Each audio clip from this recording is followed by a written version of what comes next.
시편 193편, 139편 13절에서 16절, 구약성경 903쪽입니다. 한 절씩 교독하시겠습니다. 주께서 내 내장을 지으시며 나의 모태에서 나를 만드셨나이다. 내가 주께 감사하옴은 나를 지으심이 심히 기묘하심이라.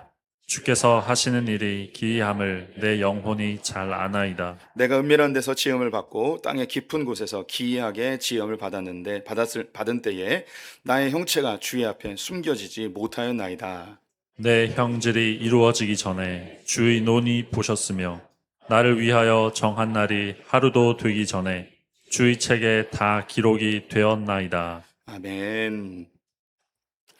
오늘도 주님의 보좌 앞으로 나오신 성도님들에게 하나님의 은혜와 평강이 함께 하시기를 축원드립니다.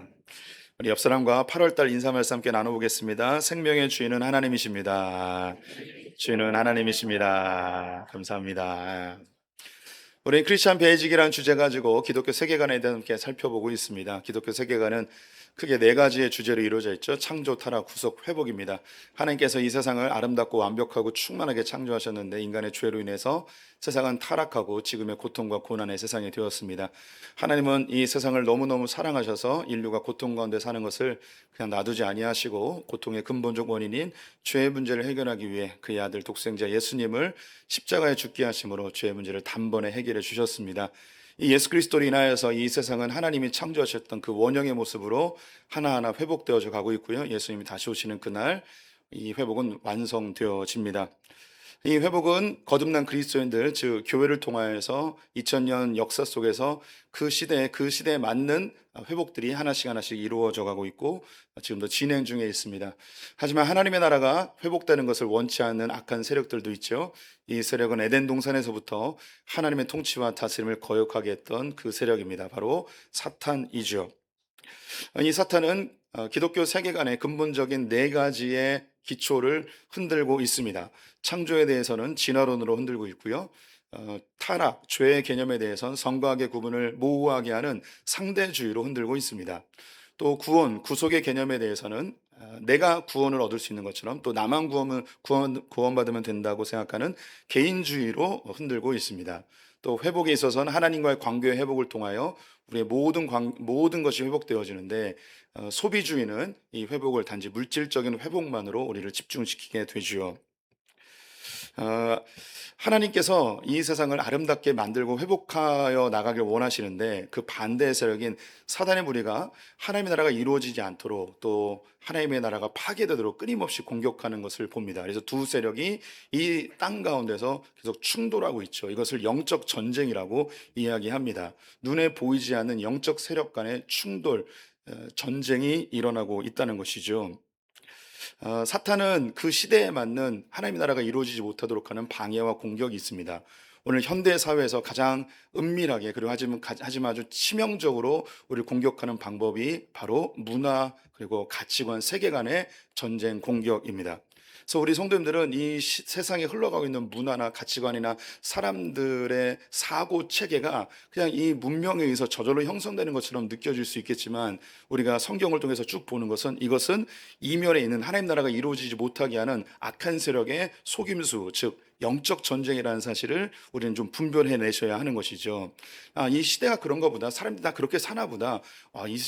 우리가 살아가는 시대가 뭐 이렇지라는 그런 안이한 생각으로 이 시대의 흐름을 보시면 안 되고 사단이 하나님 나라가 이루어지지 못하게 하는 그런 영적 전쟁의 현장에 있다는 것을 꼭 알아야 되죠. 우리가 교회를 다니지 않더라도 교회를 다니는 사람은 좀 더 민감하게 지금 이 세상이 뭔가 잘못되고 있다고 느낍니다.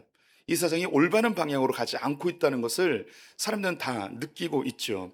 그런데 여기에 대한 원인을 알 수 없고 그에 대한 대안이 없기 때문에 사람들은 세상이 뭔가 이상한데 그냥 느끼고만 있지 여기에서 어떻게 해야 될지를 전혀 모르고 살아갑니다. 하지만 우리 기독교인들은 이 세상이 하나님의 가치관과 이 사탄에 의해 조성된 세상의 가치관은 충돌이 있다는 것을 우리는 알 수 있고 분별할 수 있고 우리는 이 상황에서 하나님의 진리의 말씀이 우리 분명한 기준이 돼서 하나님의 가치관으로 하나님의 세계관으로 살아야 하고 이것이 우리를 행복하게 자유롭게 한다는 것을 알게 되는 거죠. 성경은 끊임없이 우리가 영적 전쟁의 현장에 있다고 이야기하는데요. 바울의 말로 한번 확인해 보겠습니다. 디모데전서 6장 12절 말씀 같이 읽어 보겠습니다. 믿음의 선한 싸움을 싸우라. 영생을 취하라. 이를 위하여 내가 부르심을 받았고 많은 증인 앞에서 선한 증언을 하였도다. 바울은 우리 그리스도인들이 믿음의 선한 싸움의 현장에 있다고 이야기합니다. 그리고 이것을 위해서 우리가 부름받았다고 이야기하네요. 이 믿음의 선한 싸움이 바로 영적 전쟁입니다. 그리고 우리는 한 명도 예외 없이 모든 그리스도인들은 이 영적 전쟁의 군사로 부름받은 존재들입니다. 우리가 한국의 이 무속 신앙의 영향을 받아서 영적 전쟁 그러면 귀신 쫓아내는 이 정도로 생각을 합니다. 예수님 당시에 실제로 예수님이 귀신을 쫓아내는 그런 현장이 있긴 하였지만 지금 오늘날 현실에서는 그런 귀신 쫓아내는 것이 영적 전쟁이 아닙니다. 이것은 우리의 가치관의 싸움, 문화의 싸움, 세계관의 충돌이라는 것을 아셔야 됩니다. 사탄은 에덴 동산에서부터 뭐 귀신 등장시켜서 공격한 게 아니고 보암직하고 먹음직하고 탐스러운 것을 가지고 아담과 하와를 미혹하여 그들로 하나님의 말씀을 어기고 패배하게 한 거죠. 말씀과 사탄의 미혹의 전쟁 속에서 그들은 아주 달콤한 미혹 속에 빠져 패배하게 되었습니다. 그 끝은 고통과 사망이죠. 우리가 그 전쟁에 부름을 받게 되었고 사탄은 여러 가지 방법으로 우리 성도님들을 지금도 공격하고 있습니다. 이런 이야기를 하면 먼저 부담감이 생기고 나는 믿음도 별로 없어서 패배하면 어떡하지? 나는 또 쓰러지고 나는 또 죄에 물들고 차라리 이런 전쟁터에 있느니 그냥 사탄의 편에 설까 뭐 이런 생각 하시는 분들이 혹시 있을지도 모르겠습니다. 그래서 말씀드립니다. 이 전쟁은 이미 결론이 나 있는 전쟁입니다. 예수님이 승리를 선언하셨습니다. 죄의 우두머리인 사망을 이기심으로 이 전쟁은 결정난 전쟁입니다. 이 가운데 우리를 초대하셨고 이 전쟁에서 우리 성도들이 부분적인 지역적인 그런 전쟁들을 계속 해 나가는 거죠. 우리가 가끔은 쓰러질 때도 있고 죄를 지을 때도 있고 또 패배할 때도 있고 그래요. 하지만 큰 안목으로 우리 영적 전쟁을 보면 우리는 반드시 승리하게 되어 있습니다. 그래서 두려워하지 마시고 이 분별력을 가진 영적 전쟁에 참여하셔서 승리하셨으면 좋겠습니다. 우리 말씀으로 확인해 볼게요. 요한복음 16장 33절 같이 읽어보겠습니다. 이것을 너희에게 이르는 것은 너희로 내 안에서 평안을 누리게 하려 함이라. 세상에서는 너희가 환난을 당하나 담대하라. 내가 세상을 이기었노라. 예수님께서 세상을 이기었노라고 이야기합니다. 우리 보고 담대하라, 두려워하지 말라고 이야기하네요. 이미 결정된 영적 전쟁에 우리가 초대받았습니다. 우리 성도님들 두려워하지 마시고 이 영적 전쟁에 적극적으로 동참하셔서 하나님의 말씀의 분별력으로 승리했으면 좋겠습니다. 이제 이번 주부터 연말까지 사단이 우리에게 어떻게 공격하는지 그 좀 구체적인 그 사항들을 하나님의 관점으로 살펴보고 복음적인 대안을 마련해 보려고 합니다. 그래서 8월 달에는 생명을 공격하는 사탄의 세력을 살펴보도록 하겠습니다. 사탄은 하나님의 질서를 계속 파괴하죠. 하나님이 만드신 질서 중에 생명의 질서라는 것이 있습니다.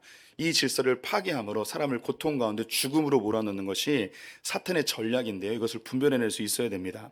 에덴 동산에서 아담과 하와를 공격할 때에 제일 먼저 공격한 것이 뭐냐면 바로 이 생명을 공격한 겁니다. 창세기 3장 4절과 5절 말씀 같이 읽어보도록 하겠습니다.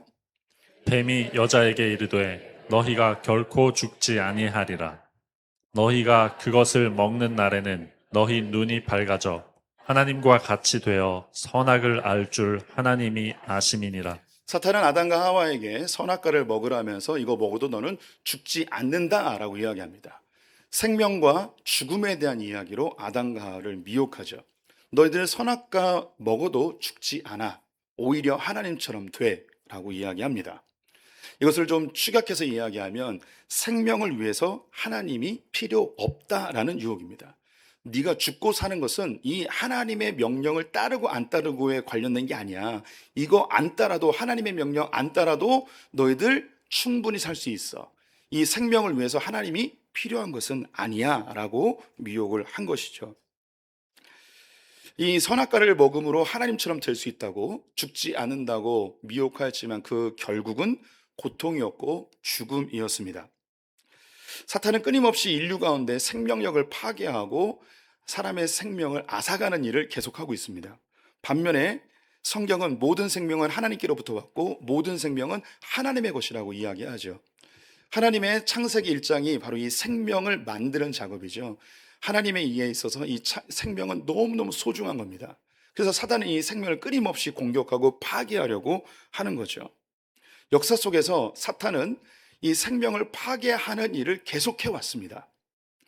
결론적으로 이야기를 드리면 나의 생명을 얻기 위하여 다른 생명을 파괴하는 것을 사탄은 사람들에게 교묘하게 심어줍니다. 내가 살기 위해서 다른 사람은 죽어도 돼 라는 생각을 사단이 계속해서 심어주고 있는 거죠. 나의 유익, 나의 생명을 보존하기 위해선 다른 사람 죽여도 돼 라는 생각을 심어줍니다. 성경에 나와 있는 이야기로 시작을 해볼게요. 이스라엘 백성들이 가나안 땅에 들어갈 때에 가나안 땅에 있는 문화들을 멀리하도록 합니다. 그 중에 반드시 지켜야 될, 따르지 말아야 될 것이 있는데 몰렉이라는 신이 있었습니다. 이 몰렉의 신에게는 풍요와 안전을 위해서 자기의 자녀를 이 몰렉 신에게 불에 던져서 바치는 인신제사의 제도가 있었습니다. 부모는 한 해의 농사를 위하여 한 해의 안전한 삶을 위해서 자기 집에 있는 아기를 제물로 바치는 거예요. 올해는 우리 집, 그 다음엔 너네 집, 그 다음엔 너네 집 하며 매년마다 아기를 하나씩 바치는 거죠. 이것은 우리 가족, 우리 공동체, 내가 살기 위해서는 가장 연약하고 쓸모없는 어린아이를 제물로 드림으로 우리가 더 풍요롭게 살고자 하는 생각을 그들 가운데 심어 놓았습니다. 이것은 가나안 땅 안에 있었던 것이 아니고 고대 사회 모든 대부분의 고대 국가들은 이러한 제도를 갖고 있죠. 누군가를 죽여서 우리가 편안하고 풍요롭게 살면 된다라는 생각입니다. 그리스 로마 그리고 스파르타를 포함해서 이 당시에는 군사력과 노동력이 매우 중요한 시기였죠. 우리 성도님들 중에도 아는 분들 많이 계실 텐데 스파르타는 굉장히 강력한 군사력을 가지고 있지 않았습니까? 그래서 여자아이가 태어나면 죽여버렸습니다. 그리고 힘이 약한 남자아이가 태어나도 죽였습니다. 영화 보신 분들 아실 텐데 그 마을에 큰 구덩이가 있어서 그러면 떨어뜨려서 죽이는 그런 거 있지 않았습니까? 그래서 거기다 죽였습니다. 그리스도 그랬고요. 로마도 그러했습니다. 로마에서는요, 여자아이가 태어나거나 남자아이가 연약하게 태어났을 때, 그리고 장애를 가지고 있는 아이가 태어났을 때에 들판에 그냥 버려서 죽이게 하는 것이 합법적인 제도였습니다. 그들은 군사력과 노동력을 위해서 아이들을 죽이는 것을 아무렇지도 않게 생각했죠.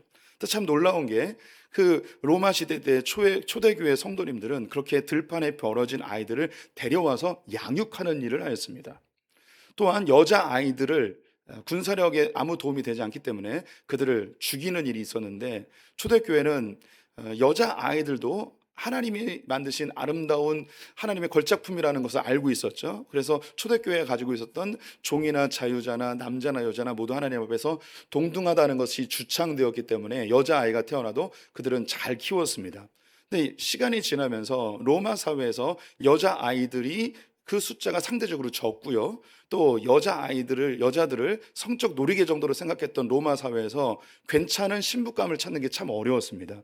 그런데 기독교 공동체 안에는 여자들이 그 비율로 많이 있었고 또 어려서부터 신앙적인 경건의 삶을 살다 보니 몸과 육체와 정신이 너무너무 건강한 아이들이 있는 거예요. 그래서 이 기독교인 소녀들을 자기의 며느리로 자기의 아내로 삼으면서 로마 사회가 엄마들이 기독교화 되어지는 일이 발생하죠. 그래서 로마가 공인될 때 이미 50% 이상이 기독교인이었습니다. 이런 기독교가 가지고 있었던 그 가치관이 로마 전체를 뒤집어 엎는 엄청난 일을 발생시킨 아이러니도 있습니다. 또 역사 속에 계속 이어지고 있는 노예제도도 마찬가지죠. 노예제도는 그 사람을 노동력으로 평가하여 값을 매기게 됩니다. 사람을 생산의 도구 정도로 생각하고 필요 없어지면 버리기도 하고 죽이기도 하고 이런 것이 노예제도입니다. 생명을 내 유익을 위해서 죽일 수도 있고 유지할 수도 있는 것이 노예제도이죠. 우리 성도님들이 잘 모르는 역사 이야기 하나 해드리면 나치 독일이 그 유대인 학살, 아우슈비츠 학살을 하기 전에 자기 민족을 죽이는 일이 있었습니다. 이 프로젝트가 악지온 T4라는 그 프로젝트였는데요. 그 T4 안락사 프로그램이라고 한국은 이렇게 번역을 합니다. 티어가르덴 4번가에 있는 그 연구소가 있었는데 여기서 이 그 안락사 프로그램을 진행했는데 이 안락사 프로그램은 1940년부터 41년까지 1년 좀 넘게 진행되면서 7만 명이 죽었습니다. 이 7만 명의 독일인들은 누구였냐면 장애인, 정신질환자, 불치병 환자들을 죽였습니다. 그들은 살 가치가 없는 생명이라 이야기하면서 그들을 죽여서 이 독일 사회의 생산성을 높이자라는 생각을 가지고 있었죠. 쓸모없는 생명은 제거해도 된다는 생각이었습니다. 이건 진화론적 사고에서 나온 건데요. 이제 우성학이라고 이야기하죠. 우열한 유전자를 가지고 있는 사람들 모아놓으면 더 인류가 발전하겠죠. 열등한 유전자를 갖고 있는 사람은 없애야지 그 사회가 더 풍요로워지고 더 발전한다는 생각을 가지고 있어서 독일 사회에 장애를 가진 자들, 또 불치병이나 정신질환 가진 자들을 다 죽이는 엄청난 일을 하게 되었습니다. 훗날 이것이 유대인과 같은 열등한 민족을 없애야 된다고 하는 유대인 학살로 이어진 것을 우리가 또 알고 있습니다. 사탄은 이와 같이 지금 역사의 흐름 속에서 내가 살기 위해서 다른 생명을 죽여도 된다는 생각을 집어넣고 있는 거죠. 나의 이익을 위해서, 우리 공동체의 이익을 위해서라면 쓸모없는 생명은 죽여도 된다는 생각을 가지고 있습니다. 사탄은 이처럼 생명을 공격하는 패턴이 일정합니다. 늘 같은 패턴으로 시대마다 생명을 파괴하고 훼손하는 일들을 계속해 오고 있습니다. 네 가지의 단계로 요약을 한다면, 첫 번째는 하나님을 생명의 자리에서 밀어냅니다. 생명과 하나님을 분리시켜 버리는 거죠. 하나님을 없애버리는 거예요. 그냥 생명만 남겨놓는 거죠. 두 번째가 인간이 이 생명의 가치를 판단해 버리게 됩니다. 인간이 이 생명이 가치 있는 생명인지 쓸모없는 생명인지 하나님을 제거해 버리다 보니 인간이 그 가치를 평가해 버리는 것이죠. 그리고 약한 생명은 부담이 되는 것으로 규정해 버립니다. 이 사람만 없으면 우리는 더 행복해질 텐데, 이 사람 때문에 우리가 너무 많은 경제적 손실을 보고 있어. 이 생명 때문에 내가 원하는 삶을 살 수가 없어.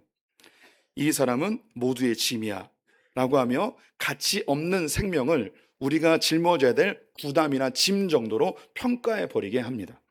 그리고 네 번째, 생명을 제거하는 것은 좋은 일이라고 가르칩니다.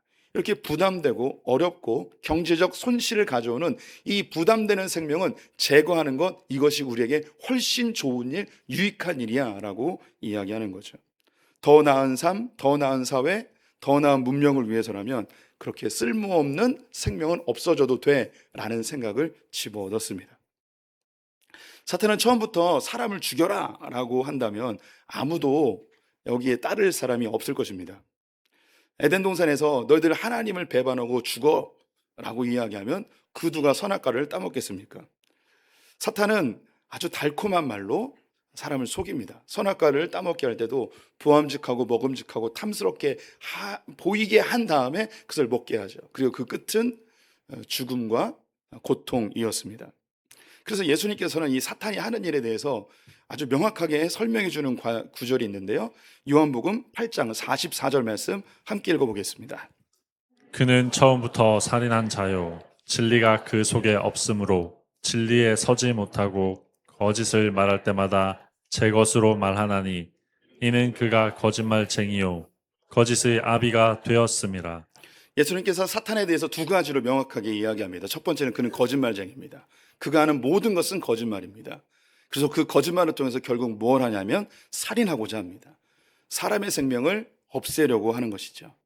사탄은 우리가 듣기 좋은 달콤한 말로 우리를 속입니다. 그리고 그것을 쫓아가게 되면 결국은 죽음에 이르게 되는 것이죠. 생명에 대해서도 그렇습니다.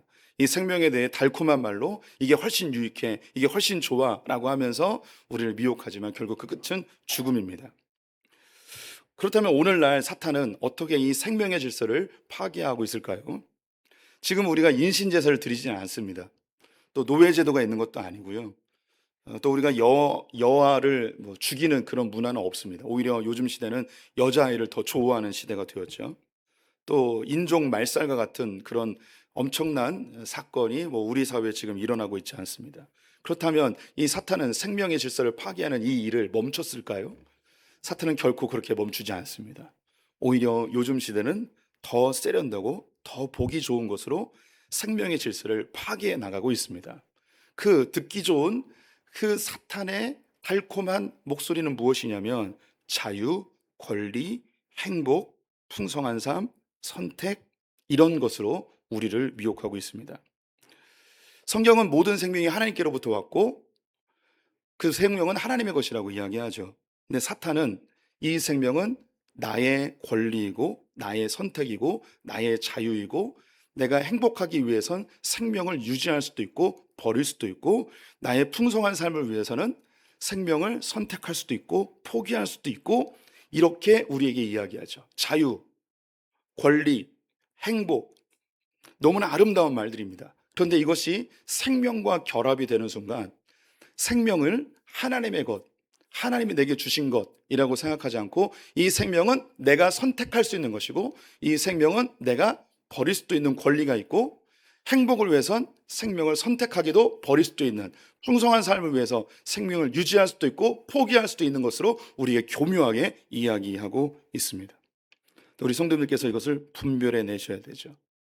8월 달 동안 이 생명을 어떻게 파괴하는지 몇 가지를 이야기 드릴 텐데요. 오늘은 낙태에 대한 이야기를 먼저 해보겠습니다. 낙태는 매우 민감한 주제입니다. 무거운 주제이고요. 어려운 주제입니다. 이걸 무 자듯이 낙태는 이런 겁니다 라고 이야기하기도 매우 어렵습니다. 우리 가운데 이미 낙태를 경험한 분들도 있을 수 있습니다. 또 원치 않는 임신으로 고통당하여서 어쩔 수 없는 낙태를 선택한 분들도 있을 수 있습니다. 혹은 우리 가문의 체면을 위해서 내 자녀에게 낙태를 종용한 분들도 있을 것이고 원치 않는 임신으로 자기의 배우자나 연인에게 낙태를 종용한 사람도 있을 수 있습니다. 그래서 이 낙태는 교회 내에서 공공연하게 이야기가 참 부담스러운 주제입니다. 이 시간에 제가 이 낙태를 이야기하는 것이 우리 성도들에게 정죄감을 주려고 하는 게 결코 아닙니다. 이 지금까지 역사 속에서 흐르고 있는 사탄이 생명의 질서를 파괴하는 이 문화를 바라보게 하는 거죠.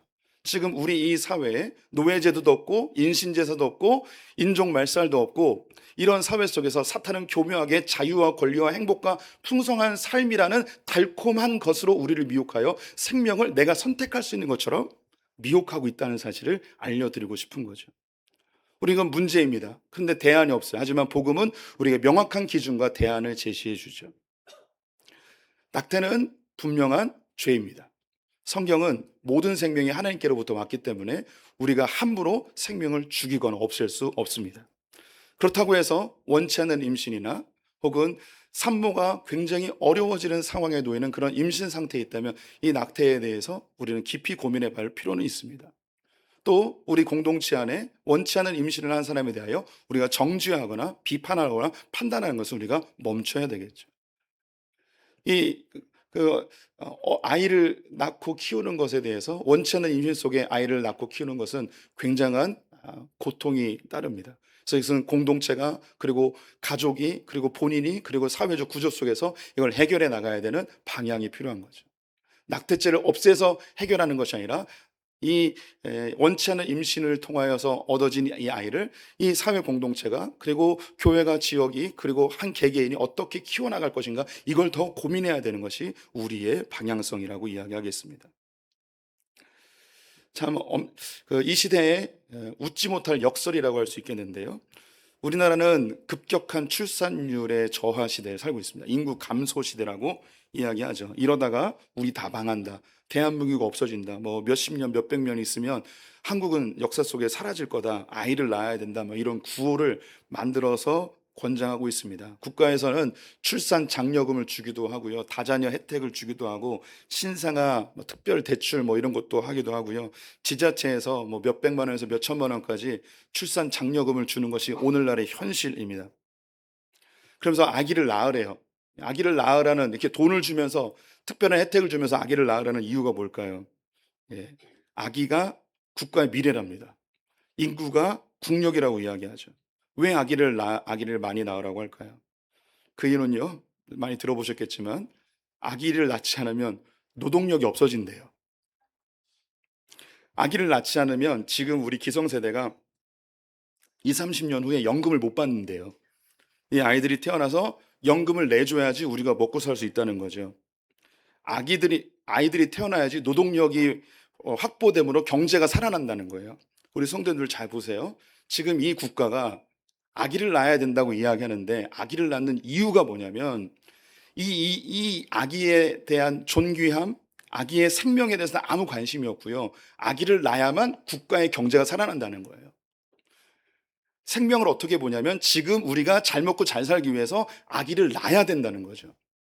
생명에 대한 태도가 손해와 이익의 관계로 경제적 논리로 다 바뀌어 버린 거예요.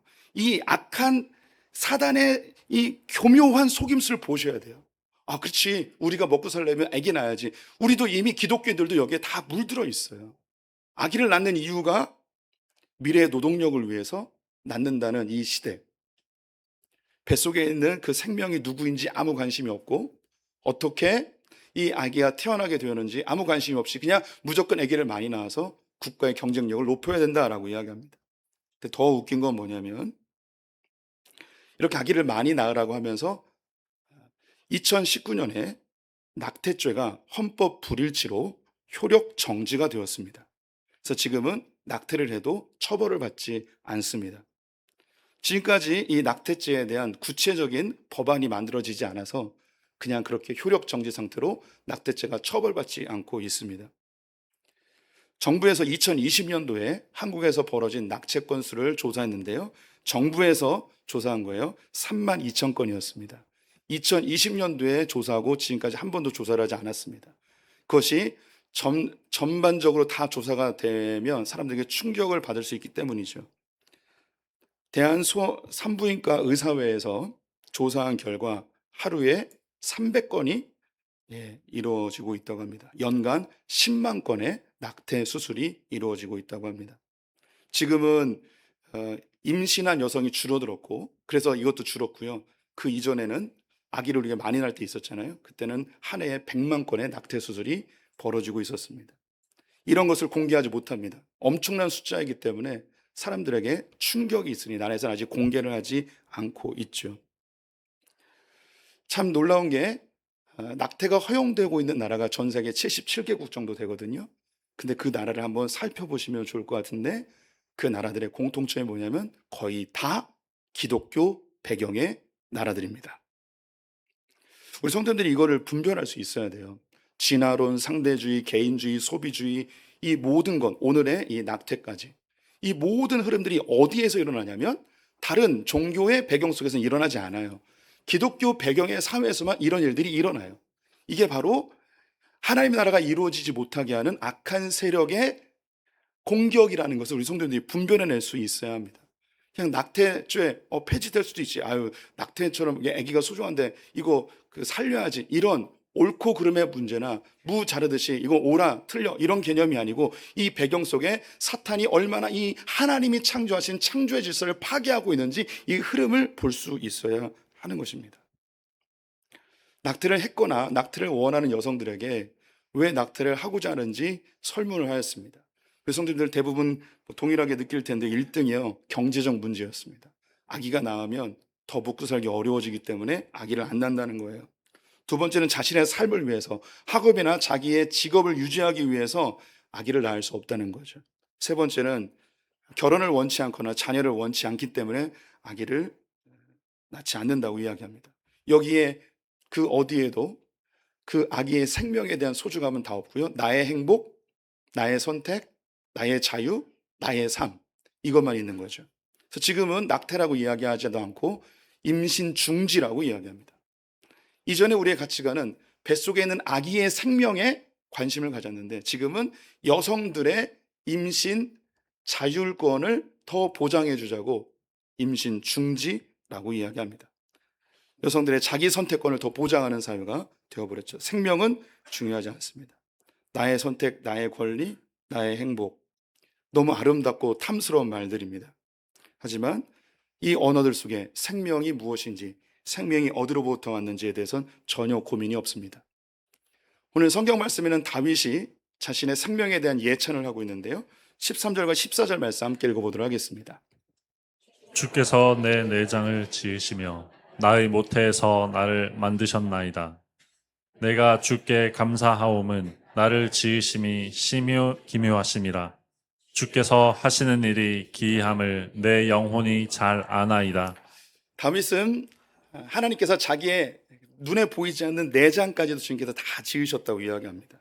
그리고 하나님께 너무너무 감사한 것이 자를 너무나 기묘하게 만드셨다는 거죠. 기묘하다는 건 영어로 wonderful입니다. 너무너무 환상적으로 아름답게 자기를 만들어줬다는 거죠. 다윗이 뭐 외모가 아름다워서 이런 고백을 하는 것이 아니고 자기의 몸을 볼 때마다 너무 신기한 거죠. 어떻게 하나님 나를 이렇게 만드실 수 있을까?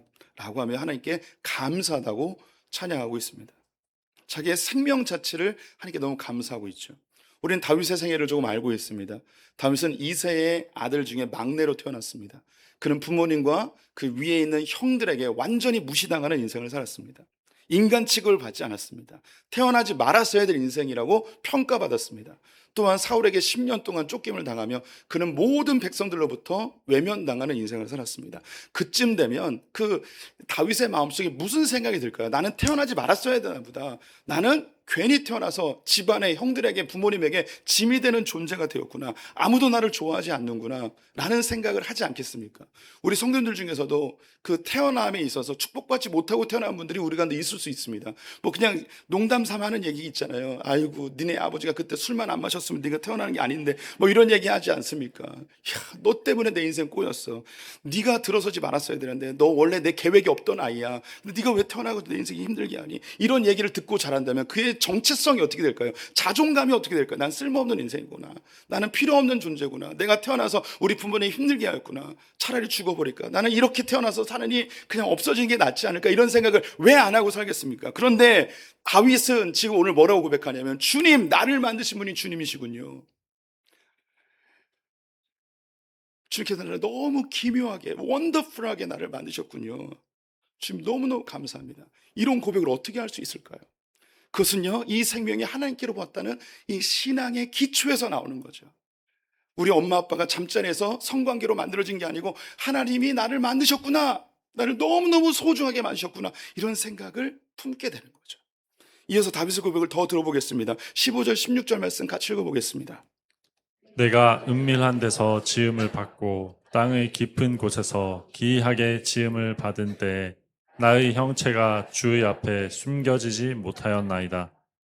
내 형질이 이루어지기 전에 주의 눈이 보셨으며 나를 위하여 정한 날이 하루도 되기 전에 주의 촉에 다 기록이 되었나이다. 하나님께서 나를 만드시는데 은밀한 곳에서 만드셨대요. 땅속 깊은 곳에서 만드셨다는 거죠. 아무도 모르는 곳에서 내가 생기게 되었다는 거예요.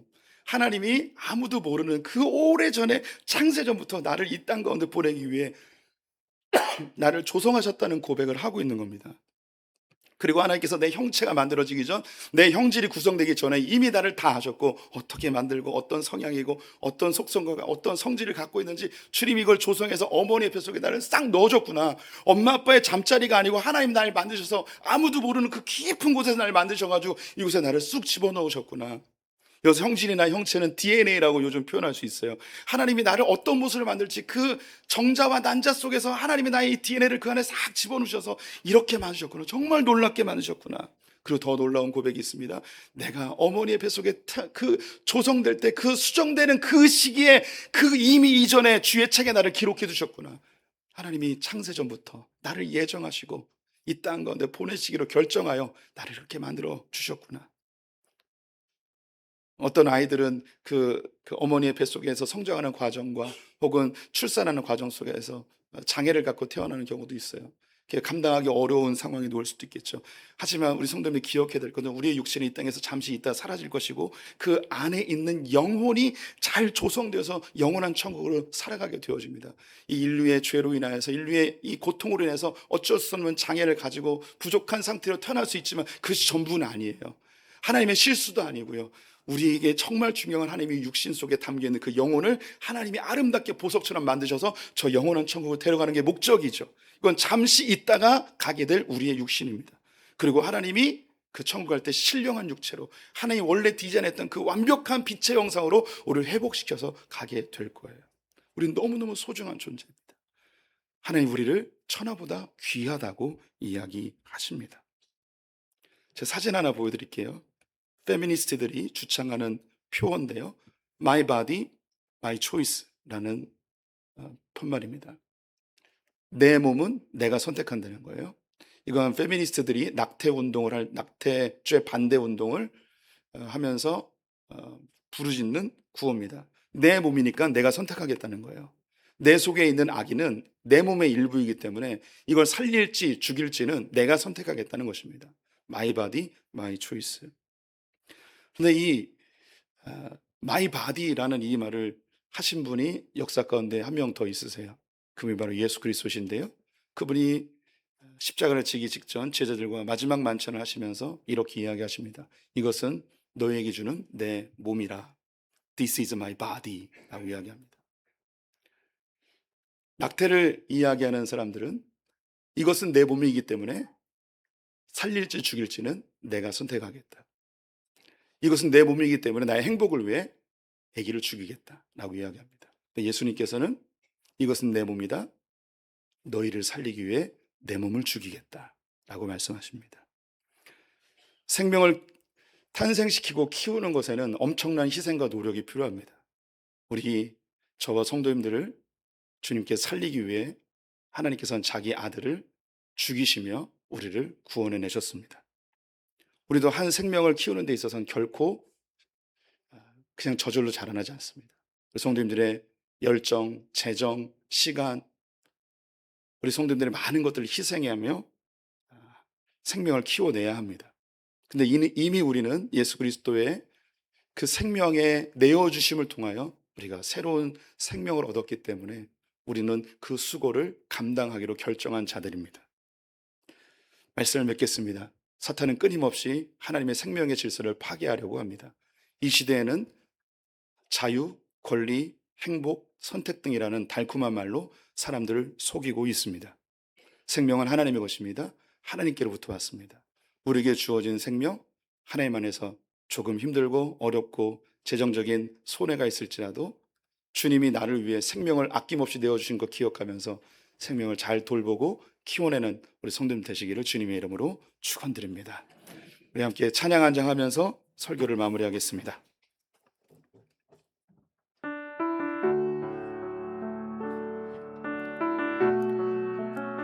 우리가 이 천지보다 더 소중한 하나님의 자녀임을 기억하면서 함께 찬양합니다. 하나님은 너를 만드신 분, 하나님은 너를 만드신 분, 너를 가장 많이 알고 계시며, 하나님은 너를 만드신 분, 너를 가장 깊이 이해하신단다. 하나님은 너를 지키시는 분, 너를 절대 포기하지 않으며, 하나님은 너를 지키시는 분, 너를 쉬지 않고 지켜보신단다. 그의 생각 셀 수 없고 그의 자비 무궁하며 그의 성실 날마다 새롭고 그의 사랑 끝이 없다. 그의 생각 셀 수 없고 그의 생각 셀 수 없고 그의 자비 무궁하며 그의 성실 날마다 새롭고 그의 사랑 끝이 없단다. 그의 사랑 끝이 없단다. 지금은 우리 주 예수 그리스도의 은혜와 하나님 아버지의 무한하신 사랑과 성령의 교통하심이 내 생명이 하나님께로부터 왔음을, 나의 생명이 하나님의 것임을 인정하며 우리에게 주어진 생명을 잘 돌보고 또 아낌없이 내어진 그 예수 그리스도의 사랑처럼 우리의 것을 희생하기로 결정한 소품의 모든 성도들 가운데, 우리의 자녀들 가운데, 이 나라의 민족 가운데 영원토록 함께 있을지어다. 아멘.